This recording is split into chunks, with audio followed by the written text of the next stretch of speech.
the time to think about things that you need to take with you isn't during the time when there is an emergency. You should be prepared. Being prepared is the key message Dale Danilchuk is trying to get across.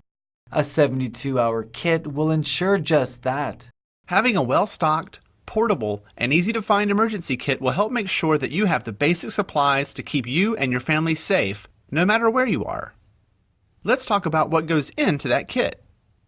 In an emergency, the basic services we use every day may not work. For example, your water, electricity, gas, and telephone service may not work, and it may be impossible to access cash from a bank.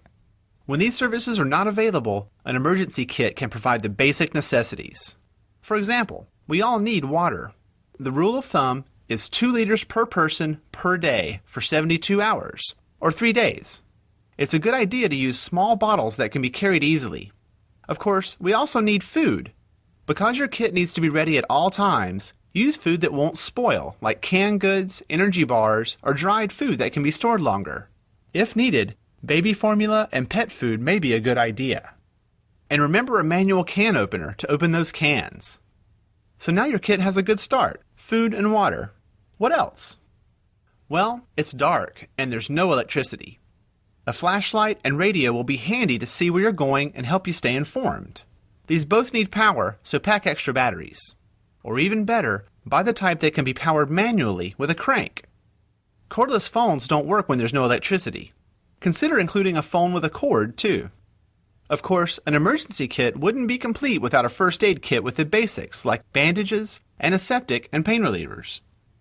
With these items, food and water, flashlight and radio, and a first aid kit, we've covered the basics. But there are some items that may not be so obvious. For example, it may be very difficult to get prescription medications in an emergency, or even long afterward. Including a couple of weeks' worth of medication in the kit will help. While you're thinking about medical needs, consider what equipment may be needed to accommodate family members with special needs. As we mentioned, it may be difficult to get cash from banks, so include small bills and change, as cash registers may not work. Lastly, keeping important documents like copies of birth certificates, wills, passports, and insurance policies in your kit can make it easier to stay organized during an emergency. Natural disasters in this part of the province are not uncommon, and being aware of what's happening is important. One thing that we do encourage all our residents is to download onto their cell phones or iPhones the Alberta Emergency Alert app, which is free.